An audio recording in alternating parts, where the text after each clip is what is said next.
Salve, friend. Mind telling me who you are and why you look like you've just taken on a gladiator and lost? Oh, sounds serious. I'm listening. Yulia? Poor Ver. All right, let me... What? I'll go.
And here you are.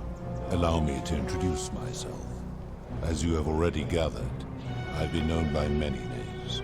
Nergal to the Sumerians, Osiris to the Egyptians, Hades to the Greeks, and Pluto to the Romans. But the one constant through it all has been my title, God of the Underworld. And I've been watching you with curiosity, mortal, ever since your arrival. You are unlike the others. aren't you? And what is more, you carry a weapon that was never intended for mortals to wield, and you do it so brazenly. But there will be time for your reckoning later. First, as a reward for undoing the desecration of my obelisk, I will allow you to satisfy your curiosity. Ask what you will. My story is many thousands of years long. You will need to be more specific. What do you wish to know? It is a matter of perspective. God is a label I was given by you mortals, not one I gave myself. Your ancestors revered me because to them, my knowledge and technology made me incomprehensibly powerful, just as you might seem so to an insect. But despite all that, there are rules even I must obey. My kin and I all adopted this form long ago, so that we might better understand and communicate with your kind. In time, we grew fond of the sensory delights it affords: desire, joy, ecstasy, even rage and sorrow, while an acquired taste can be addictive.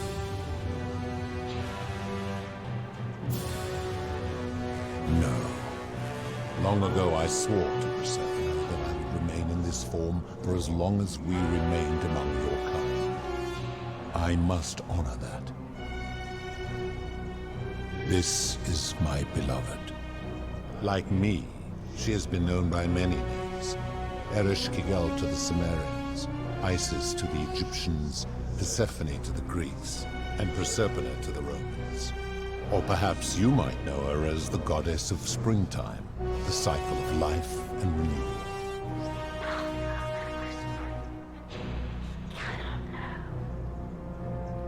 Your gaze lingers too long. That is my servant.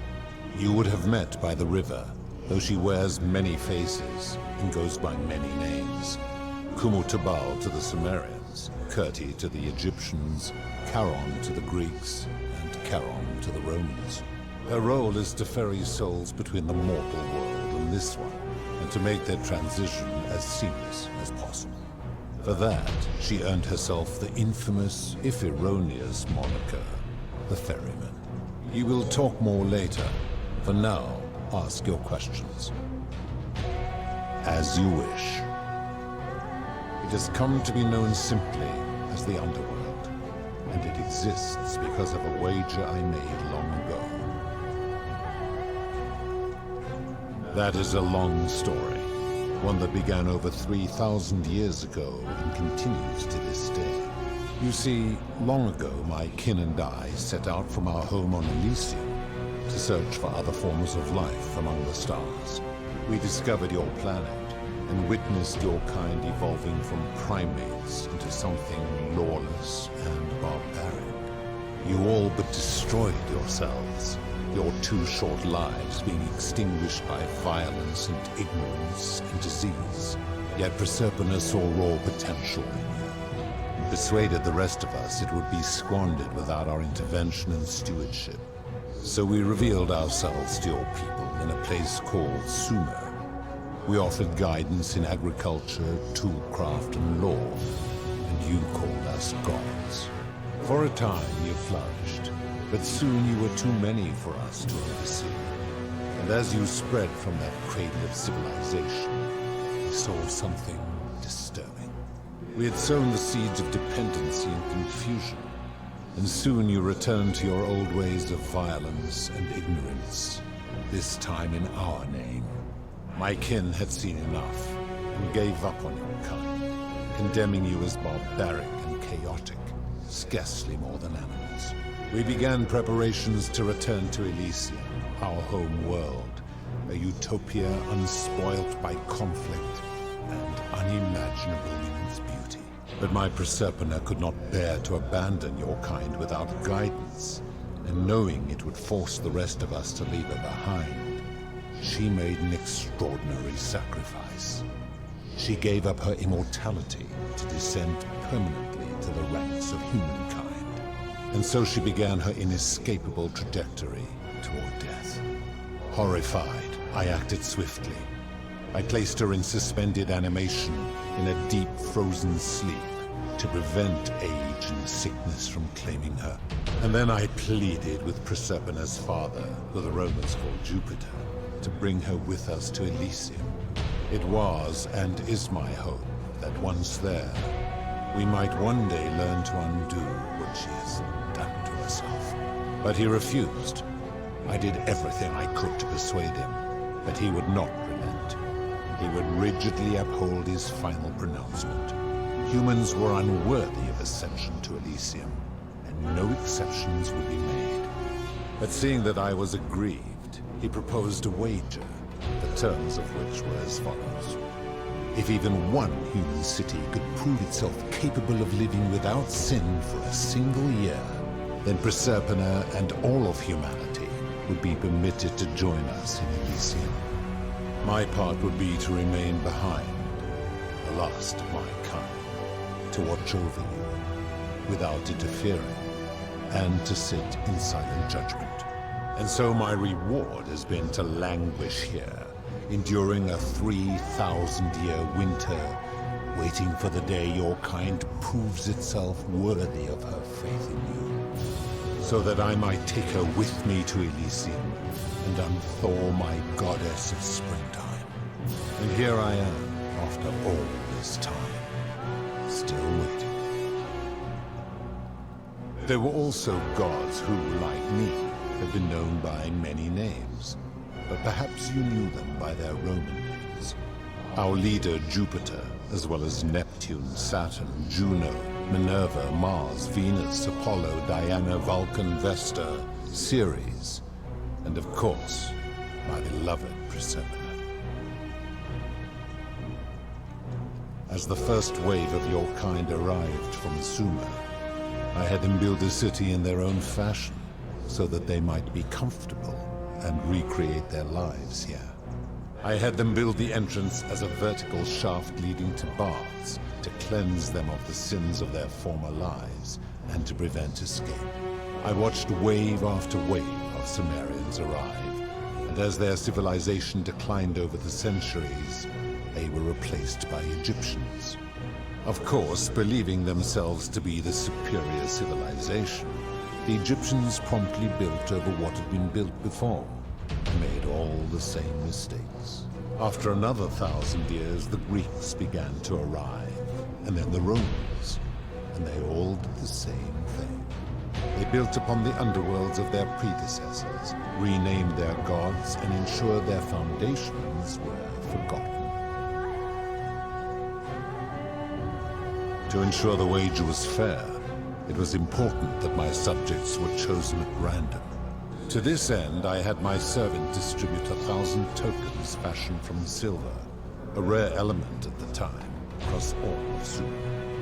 Whoever died while in possession of one of them would be located by my servant and ferried to this place, with no memory of how they arrived. As the tokens were discovered, they were traded, smelted, and fashioned into trinkets, and eventually coins, spreading to Egypt like seeds on the wind. Later, when they spread to Greece, they would come to be known as Charon's obol, or as coins for the ferrymen. Some placed coins in the mouths of their dead, hoping they would awaken here, though they had no way of knowing which coins were fashioned from the original tokens. In fact, almost all of the tokens are accounted for, only 2 remain. And so after this wave destroys itself, as it is destined to do, your kind will have squandered the last of its potential to ascend beyond this rock, and Proserpina's along with it. It is a regrettable story. One of the first men who came to this place was a king of Sumer, and a troublemaker. To be rid of him, I returned him to his people, on the condition that my servant erased his memories of this place. But the erasure did not take completely, and he told stories of this place as if describing memories of a dream. His tales were committed to writing, which came to be known as the Epic of Gilgamesh, and his words were twisted and distorted over generations. Later, the Egyptians would adapt Sumer's stories of the underworld, making them wildly intricate and labyrinthine. Their Book of the Dead and Book of Gates bore less and less resemblance to this place in their priests' pursuit of profit. Then, when the Greeks began to arrive, they proved far more cunning. And in a series of incidents that will not be repeated, 5 of them escaped. A warrior named Heracles, 2 kings named Sisyphus and Theseus, a poet named Orpheus, and a Trojan named Aeneas. They each told embellished tales of this place, how to get here, and how to escape.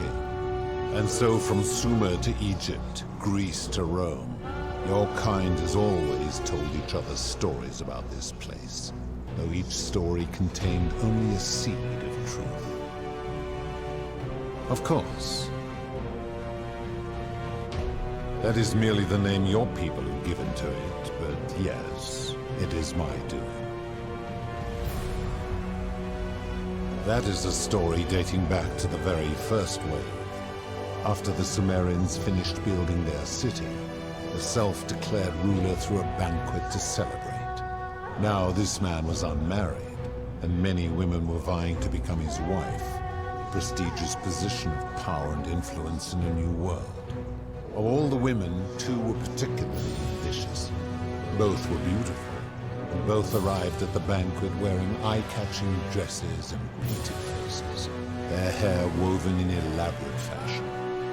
The first woman, recognizing that she would require an advantage to win the ruler's affection, draped herself in jewelry, ornate necklaces, bracelets, and rings fashioned from gold. Seeing this ostentatious display, the second woman grew envious, for she had no such jewelry at her disposal. She prayed aloud to any gods that would listen to cover her in gold, and when her prayer went unanswered, she took matters into her own hands.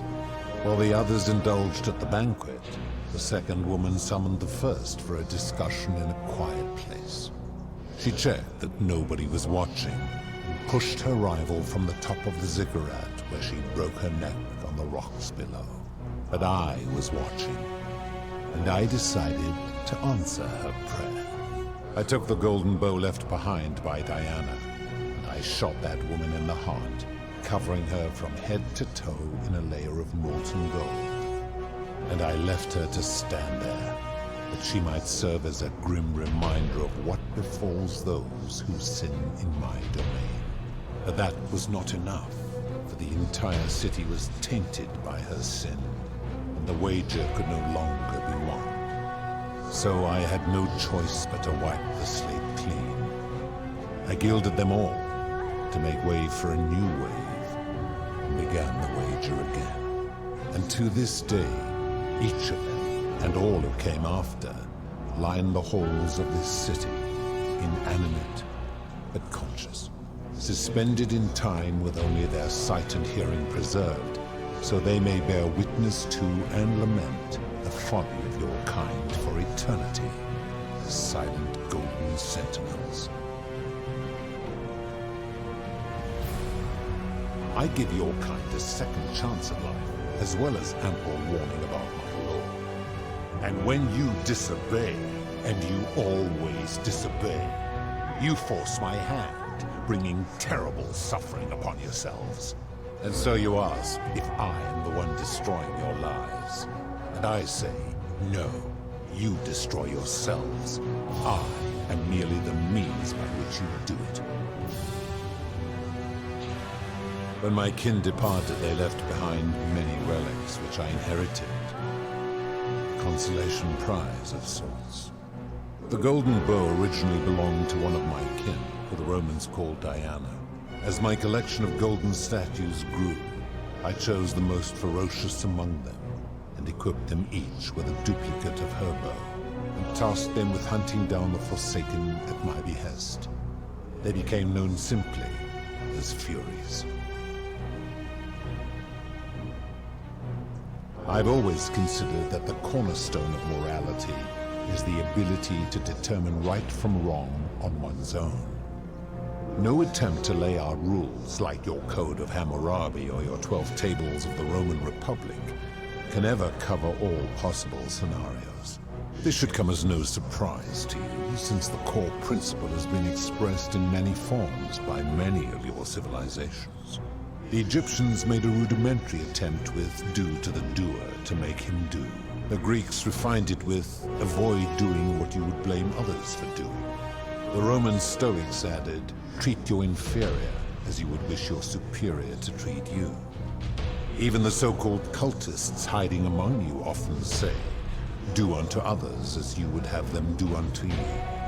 It is the simplest of concepts, and each one of you is born with the faculties required to apply it to any situation. Yet none of the peoples who expressed this rule were able to uphold it. Curious, is it not?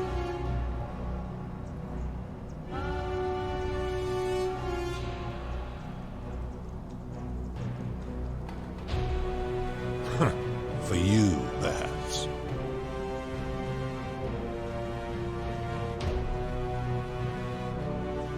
I am able to commune with all of the statues in the city. Their ears are my ears, and their eyes are my eyes. If she was still conscious, I suppose she could, but she's not. Why do you ask?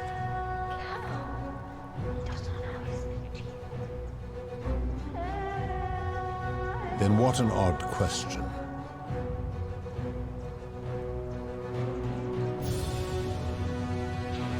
Do you plan to speak in sweeping generalizations, or are you going to give me an example? I have seen no such thing, but in any case, taking one's own life is a self-directed act.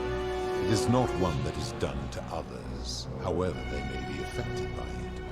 Therefore, it cannot be said that one who commits suicide has done anything unto others.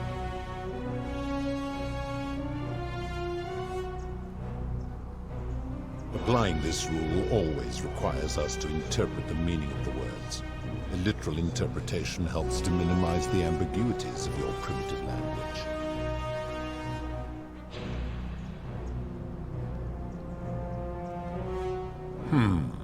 Supposing you're right, and my law has been broken, and I should turn you all to gold immediately. Is that what you want? Now tell me, what other sins do you believe I have overlooked?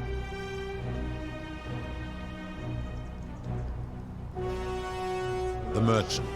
How is that inconsistent with the rule I've outlined?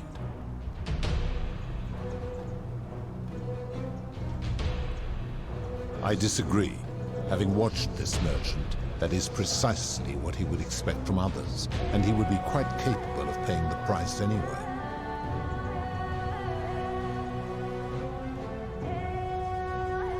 Applying this rule always requires speculation to some degree. It requires us to ask what another person would want if they found themselves in another situation.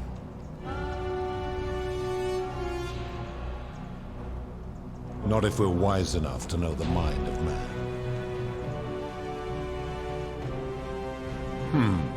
Supposing you're right, and my law has been broken, and I should turn you all to gold immediately. Is that what you want? Now tell me, what other sins do you believe I have overlooked? You speak of the moneylender. How is that inconsistent with the rule?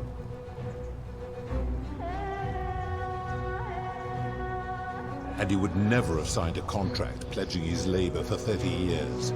All he did was enforce the terms of a contract signed voluntarily by others.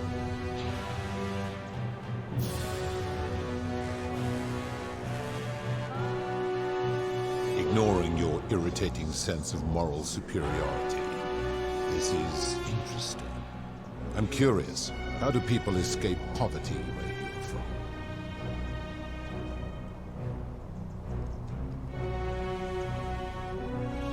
I see.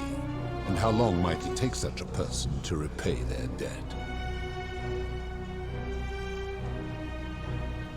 I fail to see how your system of loans is significantly different to a debt bondsman signing over his labor for 30 years.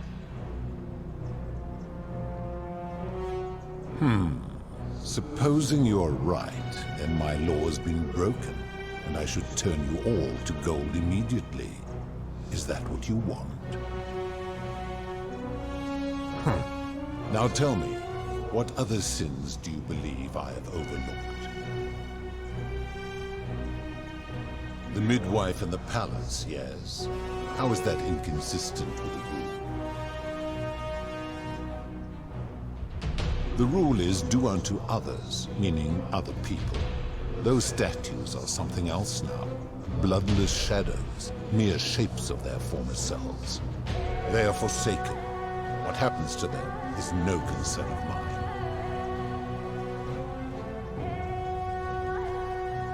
Applying this rule always requires us to interpret the meaning of the words. A literal interpretation helps to minimize the ambiguities of your primitive language. Supposing you... Now tell me, what other sins do you believe I have overlooked?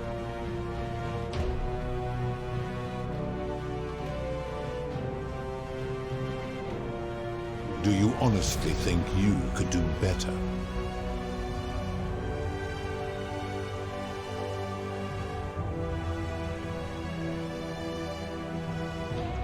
I should strike you down for that.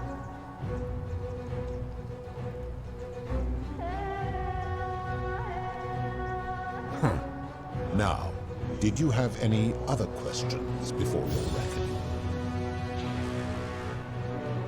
Very well. Good. Then now it is time for your reckoning. Only, it seems, something is wrong. It has long been within my power to see into the hearts of mortals and weigh their deeds in life. But when I peer into you, I see only a blank slate, as if you did not exist until you appeared in this city.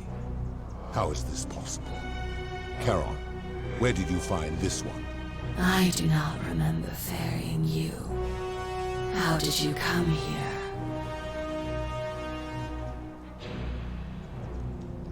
If that is true, then I sense the intervention of someone powerful. How did you come to be in this time, mortal? Who brought you here? We cannot know.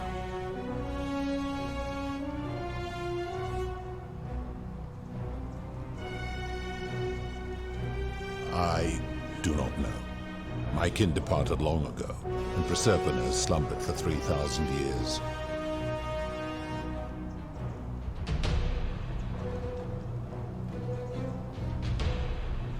Tread lightly, mortal. Enough of this. It seems I will need to put your reckoning on hold for now. But answer this. Why have you come here? What is it you seek?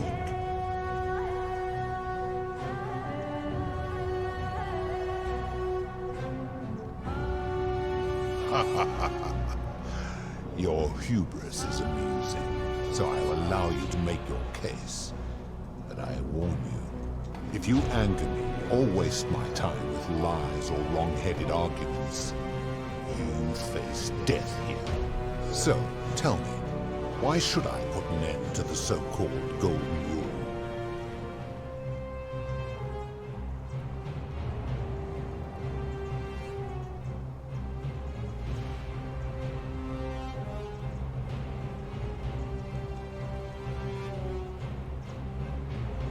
That is a very serious accusation, mortal. What sin have I committed?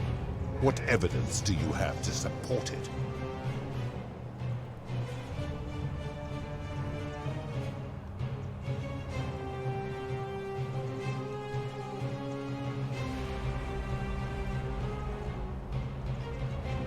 Every one of those people was guilty of failing to ensure their peers lived virtuously. They failed collectively, and so they were punished collectively. The Romans understand this, as did the Greeks before them.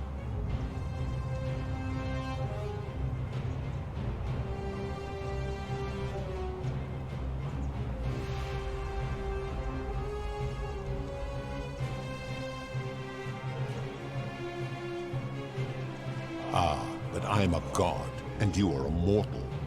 Why would you expect me to treat you as I treat my own kind? You are not a peer.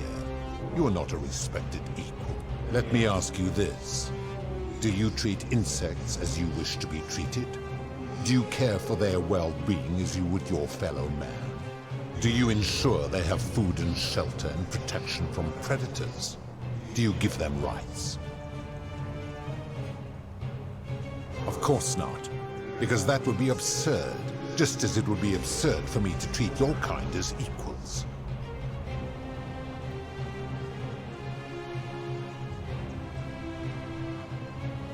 My love for her does not mean I am not superior, now that she is mortal.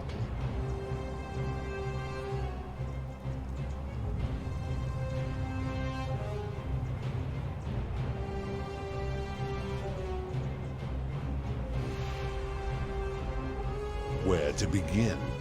Our lifespans exceed yours by thousands of years, in which time we accumulate vast wisdom and a mastery of technology you cannot begin to imagine.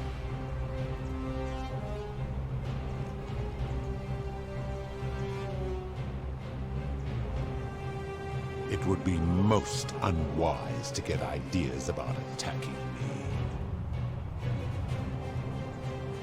because that is the source of our power over you.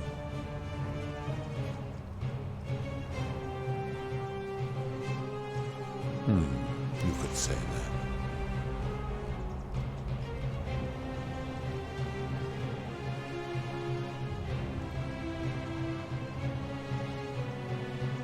My kin have no superiors.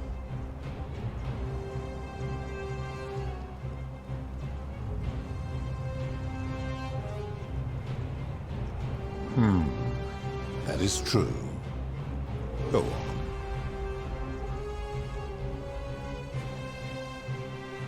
Make your point, mortal.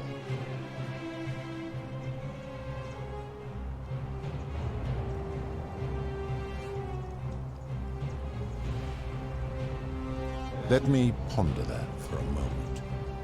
If you are right, then it would follow that all this time I have been in the wrong. But no, the very thought of it grieves me. How can I accept your argument when doing so would make me a tyrant and a monster?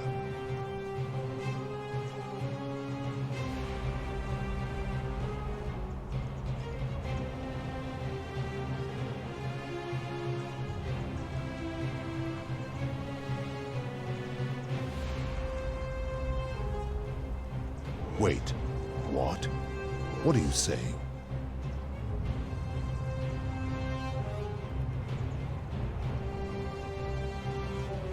You have spoken eloquently, and yet, if what you say is true, it follows that my wager was fatally flawed from the beginning. But that would mean Jupiter, Preservator's father, who knew more about you than anyone, proposed a wager I could never win. Why would he do that?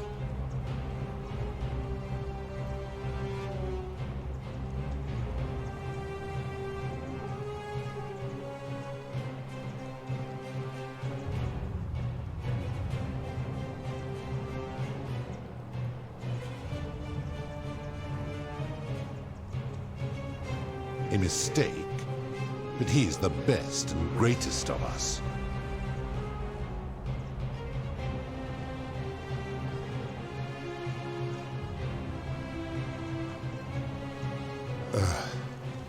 Your words sting me, mortal. But perhaps it is what I deserve. As difficult as this is to admit, I have suspected as much for a long time now.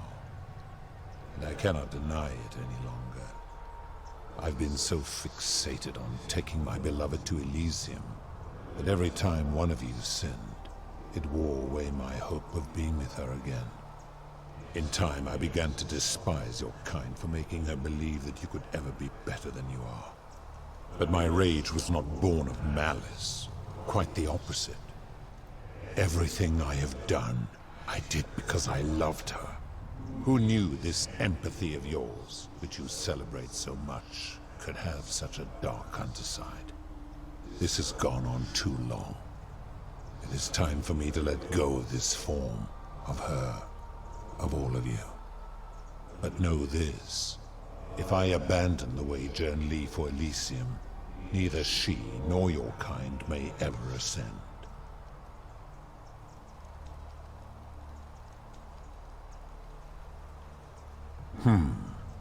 Very well. I will have Charon make arrangements to ferry the others. But as for you, be aware you will be separated from the rest. Once this exodus begins, the events that brought you to this moment will never have taken place, and you will have created a paradox. What will become of you is difficult to predict, but that is the risk you have taken by interfering in the natural flow of time. Now, are you ready? Farewell, mortal.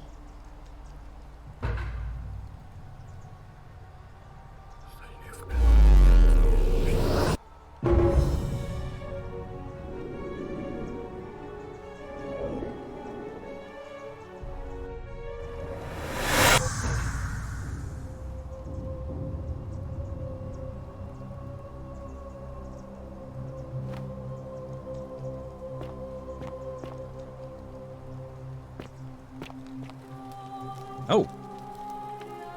Hi there. Gave me a bit of a fright. Thought I was in here alone. I'm Al. Well, here I am. I'm sorry, I didn't catch your name. Know who you are. I barely remember how I got here myself. Oh, did that lady in the forest send you in here after me? I guess I lost track of time, learning about the history of this place, and it is extraordinary. I'm fairly certain you and I are the first people to set foot in this city for about 2,000 years. Fortunately for us, the last person in here was a Roman man named Galerius, who inscribed an account into a tablet. Apparently, there was a community of 20-something people trapped in here, and living in fear of a curse they called the Golden Rule. They believed that if even one person sinned, an unknown god would cast them all into gold, like the 1,000 people who'd lived here before them. Then, one day, just as Galerius had finished praying for a good harvest at the shrine of Proserpina, an oracle appeared and told him how to solve the ills of the city, like saving the life of a dying woman, preventing the suicide of a man in debt bondage, foiling an assassination attempt, and so on. Meanwhile, the oracle walked up to the temple of the mysterious god, this one right here, and demanded an audience, and the doors just opened up to him. Nobody knows what went on in there, but Galerius wrote the oracle must have been more persuasive than Odysseus, because the next thing he knew, the ground shook and the voice of that god rang out over the city. The many have suffered long enough. Unfortunately, Galerius' account just sort of stops after that, leaving a lot of questions unanswered. What became of him and the other people who lived here? What happened to all the golden statues? And did this mysterious oracle single-handedly undo the curse that had terrorized people for hundreds of years?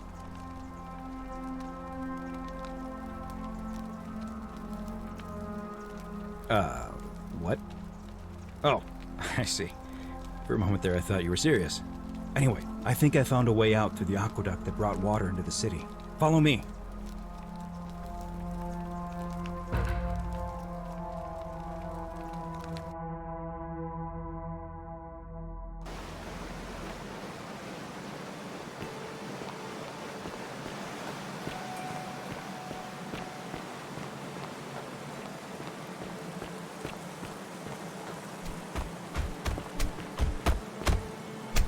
I'm gonna pause here for a moment and make sure nobody else has ever lured into this temple. You go on ahead. I'll be there soon.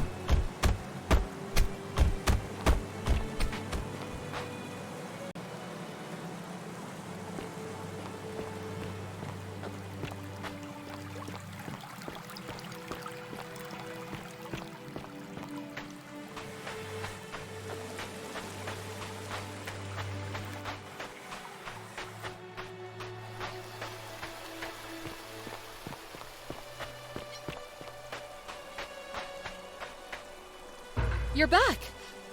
But you're alone. Does that mean you didn't find Al?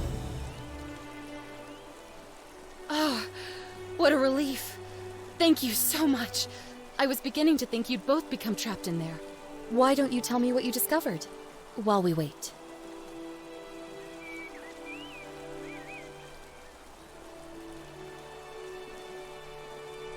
Ah, I see. I thought you might. Well, now you know. I suppose you have questions. You can just call me Charon, if you like. I am sorry I was not completely honest with you when we first met. I do not enjoy deceiving people. Believe me, I do not. But I have learned, from 5,000 years of experience, that most people find comfort in familiarity, in gradual change, and coming to see the truth in their own time. That you died, of course. You were dead when I brought you here. My role, as the servant of the god of the underworld, has always been to assist the chosen to cross the threshold from the land of the living to the land of the dead.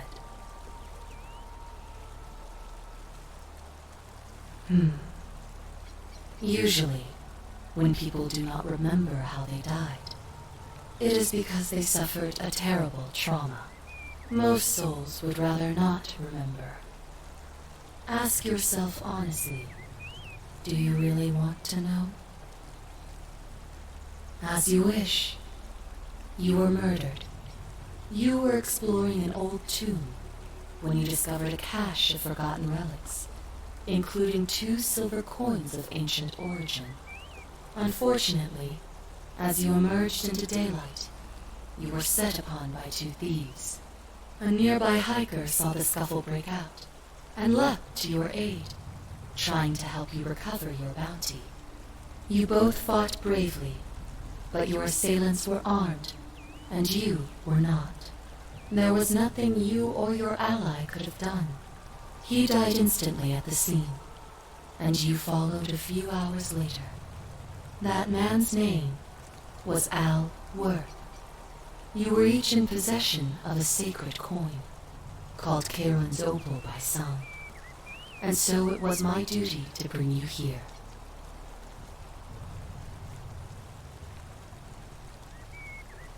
It means I am now bereft of purpose. There is nobody else to ferry here, nobody to keep you company. After 5,000 years, the underworld has finally run its course.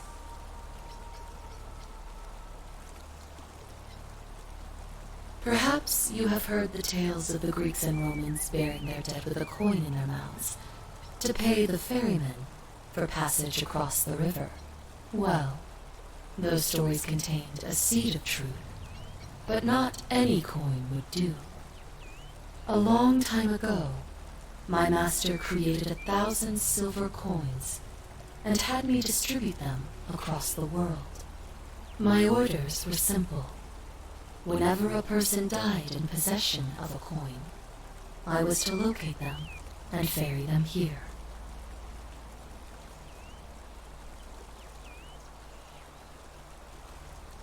It means I am now bereft of purpose. There is nobody else to ferry here, nobody to keep you company. After 5,000 years, the underworld has finally run its course.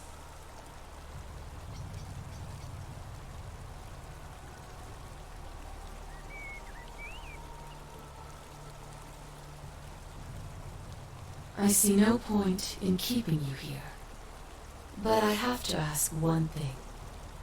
That you keep this to yourself. Look! Here comes Al now. Al! It's so good to see you. You were gone so long I thought I'd never see you again. Kinda lost track of time in there. You wouldn't believe what we found. The ruins of a long-forgotten city. And there was a tablet describing an oracle who confronted a god and undid an ancient curse. Sounds like quite a story. And I look forward to hearing all about it. But you two look exhausted. Why don't you hop in my boat and rest while I ferry you back to civilization? Sounds good to me. And you? Are you ready to go home?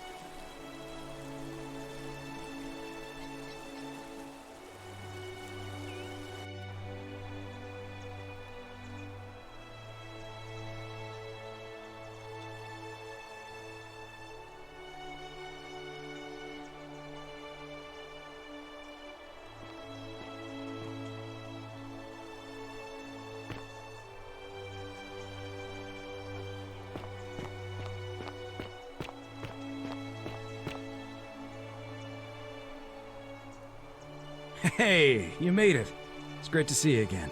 I read your book, and what the critics said about it. I guess they weren't ready for your theories about the underworld.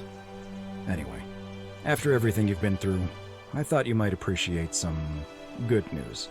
So after we got back to the real world, I started doing some research into the people mentioned in Galerius' tablet, and I found something strange. I'm sorry I've been so cryptic. I've been dying to tell you, I just really wanted you to see this for yourself. Why don't you head on down there? I'll catch up with you at the other end.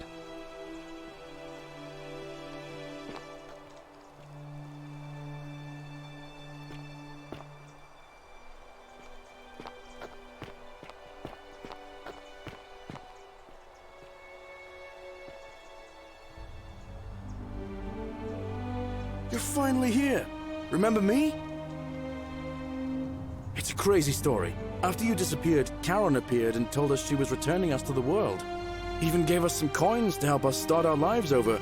Only, for some reason, she returned us to your world instead of ours.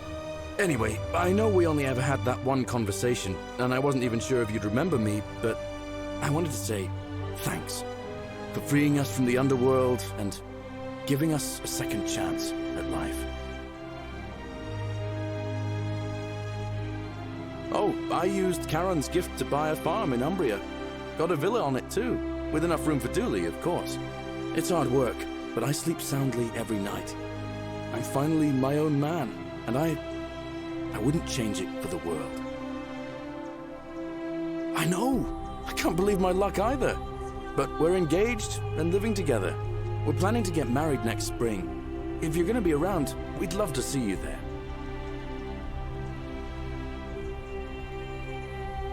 Of course, there's a whole museum full of people waiting for a chance to thank you, so you better keep moving.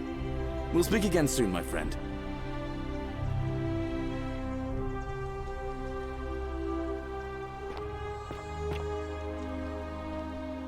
Oh, hello.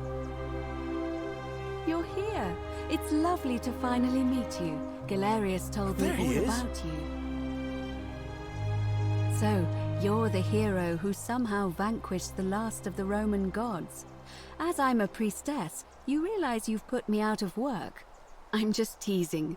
Actually, and it still feels a little sacrilegious to say this, I'm finding life after religion quite enjoyable. Galerius and I are engaged and expecting. We've just bought a lovely villa in the countryside with room for a large family, and Dooley too, of course. It feels like the world has just opened up for us. There's so much to learn, and so many more possibilities for our children than we ever imagined. We're just so thankful for what you did for us, for all of us. Oh, it's sweet of you to ask. She recovered nicely. In fact, she's here somewhere, if you'd like to ask her yourself. See you at the wedding, I hope.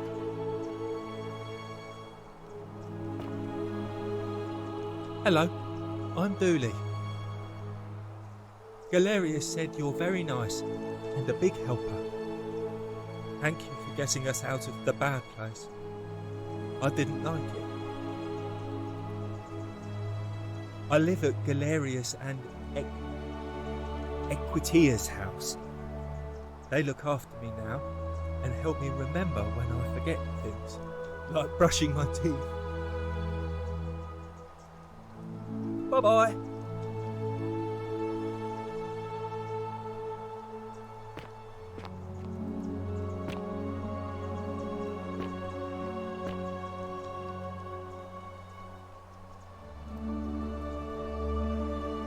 You're the Oracle, right? Oh, of course, sorry. And I never got a chance to thank you for telling Galerius how to save my life. And of course, getting me and all of us out of a terrible situation. Oh, I barely recognize myself. I'm living in a house share in London with my wonderful girlfriend. And I'm studying English at university. Eventually, I want to travel the world and write about it. Turns out, It's about 30 times bigger than the Roman Empire ever was. Did you know there are entire continents there. Rome never knew existed? And you can travel almost anywhere in an aircraft, which is rather like flying on a Pegasus, but much more comfortable. Oh, sorry, you already know all that, of course. I'm just so excited. There's so much to see and learn and write about. I have noticed people from your time have no idea how fortunate they are. I hope to change that. One day. You too! If you're ever in London, let me know. We can go to bars and drink wine and listen to the stories of the 9 million people who live there. I hope so.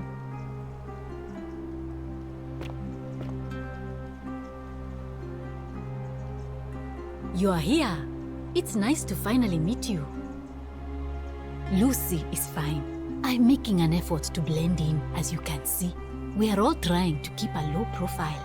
If the world knew we died 2,000 years ago and were suddenly brought back to life 12 months ago, they'd never leave us alone. Speaking of which, I wanted to say thank you in person. I'd say the gods smile on you, but I hear you drove the last of them off. So... I'm studying to get into medical school. As much as I resented the responsibility of keeping everyone in the city alive, when it ended, I realized I missed it. So I guess I'll just keep saving the world, if begrudgingly, one patient at a time. You too, don't be a stranger. Hey.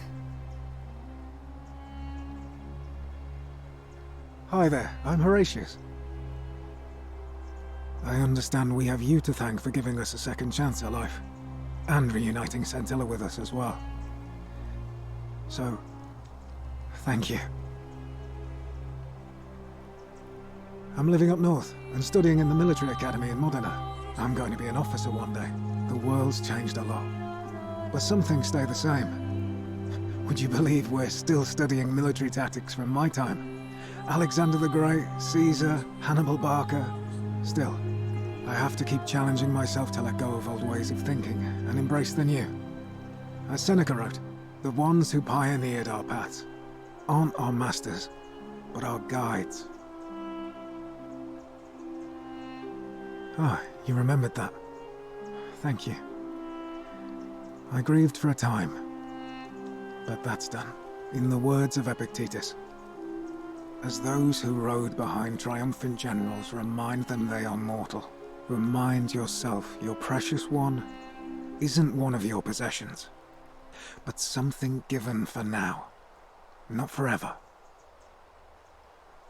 Thanks. And you, farewell. I take it you're the Oracle. Thanks for coming. Actually, I changed my name to Cynthia. I didn't want to be associated with Sentius after what happened. I'm not sure if you heard, but after you drove Pluto off, Proserpina emerged from the Great Temple. She knew right away what none of us had figured out about that psychopath. He'd been keeping my little sister locked up in the upper cistern all that time. But he's been dealt with. He's... you know what? The important thing is, we'll never see him again. Anything I want. I'm a woman of means in a vast new world. I can go wherever and do whatever I please. Of course, I mostly just stay in my villa and have my servant Alexa summon things for me, because it's just awful out there. Barbarians everywhere. He's still there, all alone. The last golden statue in the underworld. Trapped in a metal shell, slowly losing his mind until the end of time. Eternal torment. Just what he deserves, if you ask me.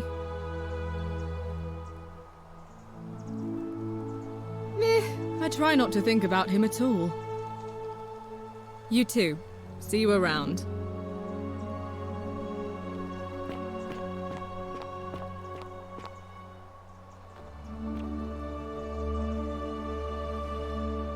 Hello. Greetings. You must be the legendary Oracle.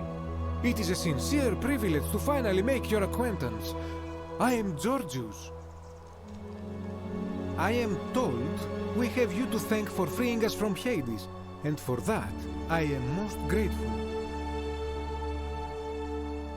I am reacquainting myself with Greece. It has changed so much over the last 2,000 years, I barely recognize it. This is at once heartbreaking and thrilling. Perhaps one day, once I have seen all of this new Greece and sampled her delights, I will settle down in Santorini in a villa overlooking the azure Aegean Sea. I hope you will join me there and regale me with the story of how you faced off against the fearsome god of the underworld and won. You too, my friend. You're the one we've been waiting for. I'm Fabia. I wanted to say thanks for sending Galerius to save my life. I don't know how you knew, but I would have been crushed by that shrine for sure. I'm just so happy to be here, with you and everyone, together again, even if it's just for one more night. Well, it's not like I have to work with all the silver Charon gave me, so I just do what makes me happy. Mostly that means baking for my friends and looking at memes while binging TV shows in yoga pants. What a time to be alive. Thank you. I really am. You too.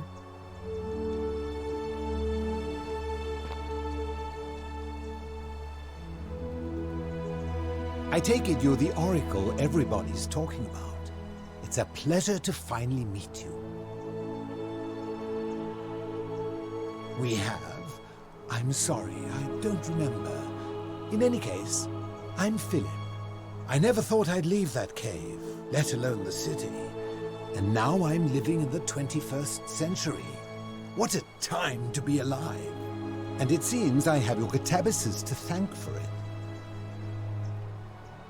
I'm working as a consultant to the Faculty of Classics at Cambridge University, helping fill the odd gap in their knowledge.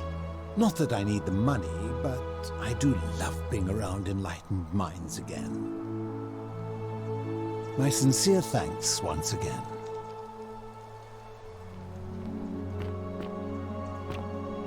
Some soiree, innit?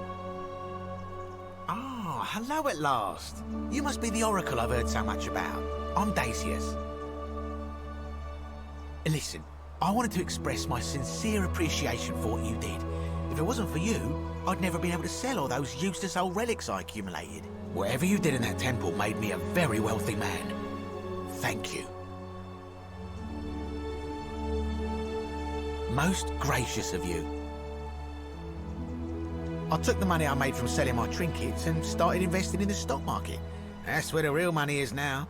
In fact, I was hoping to ask your advice, you being the oracle and future seer and all that, on which stocks I should invest in next. I can't decide between fossil fuels, tobacco, gambling and arms.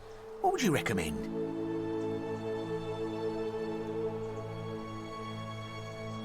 Oh, don't be like that. You can tell your old pal Dacius. I won't take no for an answer.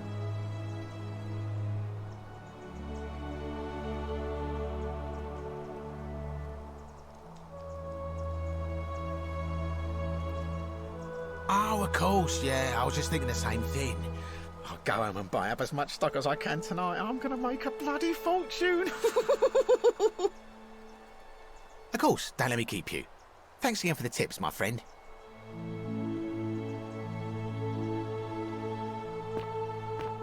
Good evening.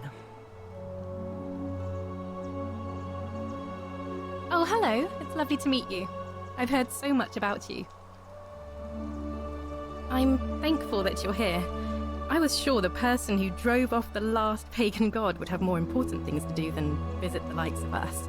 But thank you for coming and for saving our lives. What you did was extraordinary, and I'll never forget it. I'm living in Rome again, in a charming little flat by the Tiber. Not far from my old place. Oh, and I'm training to be a crisis counselor. After you sent Galerius to persuade Ulpius not to take his own life, I was inspired. I just want to spend the rest of my life helping people, like you helped him. Thank you. That means a lot. And you. Oh, and I hope this isn't too forward, but some of us are going out for a drink after this, if you'd like to join us. Wonderful. I'll see you soon. Greetings. Thank you for your kind words and for liberating us all. In all the time I was in the underworld, I never once imagined that I might end up in a place so much like Elysium. Hello there. I'm recovering. Octavia was kind enough to let me stay with her for a while, at least until I'm well enough to be independent again. Ah, you remember that. I'm a little tired of Ovid, but that's all right. I have 2,000 years worth of poetry to catch up on now. I'm already up to the 19th century, and am quite enjoying the work of a fellow named Poe. I think I may have found a kindred spirit. Men have called me mad, but the question is not yet settled whether madness is or is not the loftiest intelligence. And you, farewell, friend.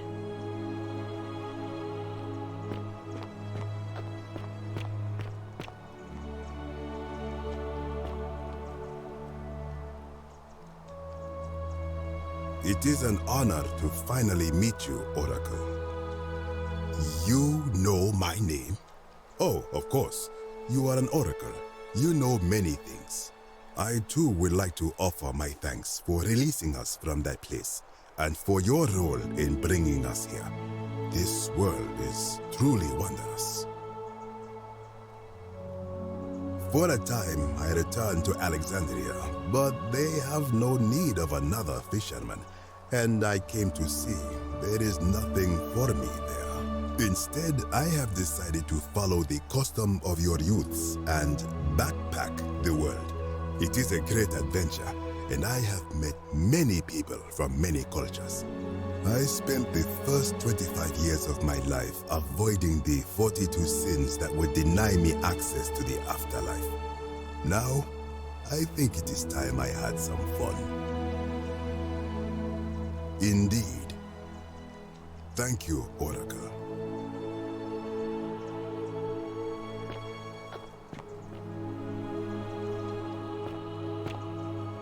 Hi. Hello there. Oh, I go by Gabriella now. I didn't want to be reminded of that monster every time I heard my own name. You didn't hear? My adoptive father, Sentius, locked me up in the upper cistern to stop me from escaping. After you drove Pluto off, Proserpina came and released me, and that monster got what was coming to him.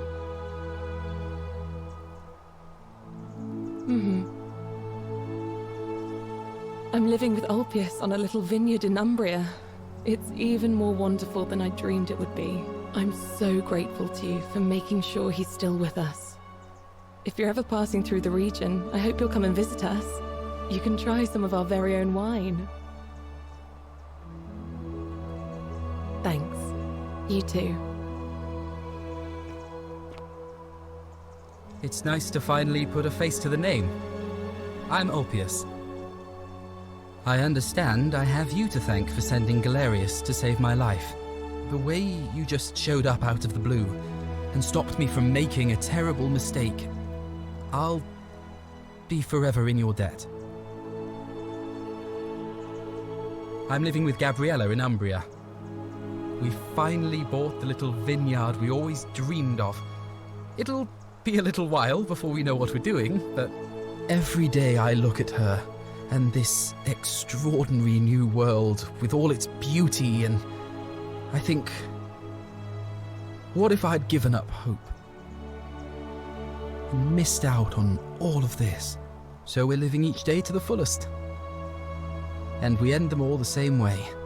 sitting together on our terrace with a glass of our wine, which the locals say is almost drinkable now, and watching the sunset over the rolling hillside.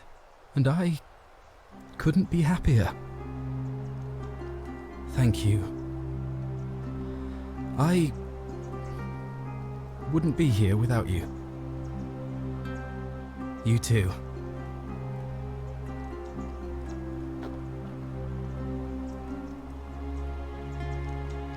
Nice to meet you.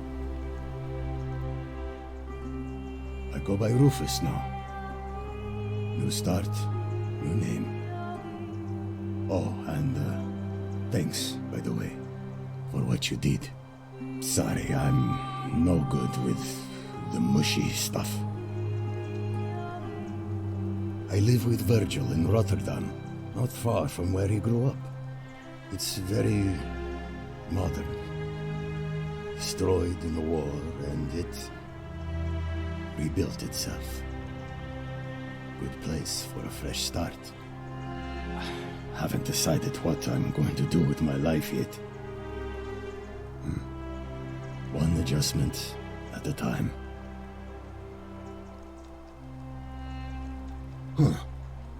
Good to know. Anyway, it was good practice for the new world. Security cameras and smartphones everywhere. Got to stay vigilant.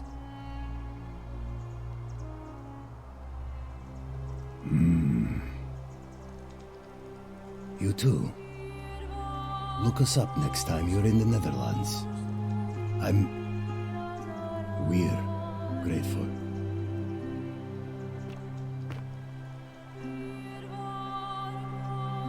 It's so nice to finally meet you. I've heard so much about you. I wanted to thank you personally for getting us out of there. And for helping Rufus come to terms with himself.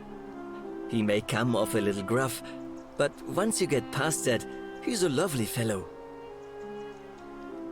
I'm studying to be an architect again, and living with Rufus in our beautiful flat in Rotterdam, just down the river from Nijmegen, where I grew up. Of course, it's improved immensely since I was there last. Gleaming futuristic buildings and clean streets full of educated, accepting people. You natives of the 21st century have no idea how fortunate you are. You too, as Rufus said in his own laconic way. If you're ever in the Netherlands, we'd love to show you around. It's the least we could do.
There you are.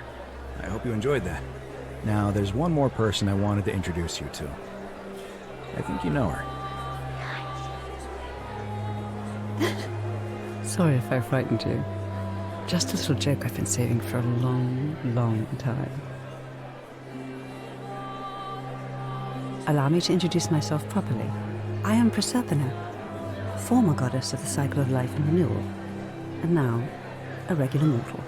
I wanted to meet you in person, and thank you for freeing all these people, and me. I hate to think what would have happened to us without your intervention.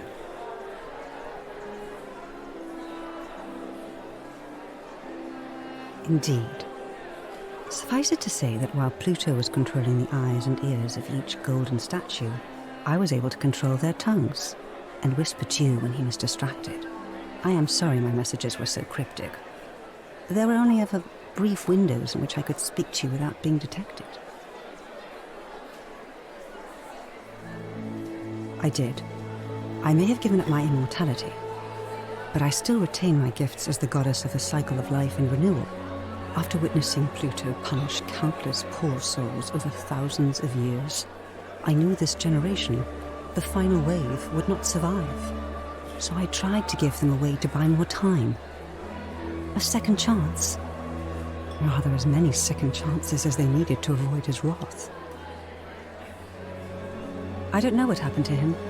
I haven't heard from him, and I rather hope it stays that way. Oh, she inherited dominion over the underworld. Last time we spoke, she was working on a new world of some kind. She wouldn't say what it was, but I'd be surprised if you don't run into her again. I imagine we all will, one day. And you, although it feels like I've known you forever. Oh, and one last thing. Do you remember all those golden statues scattered throughout the city? Good, because they remember you. Well done, my friend. Of all the heroes who ever journeyed to the underworld and returned, none came close to achieving what you did. Hercules, Orpheus, Theseus, and Aeneas would be proud.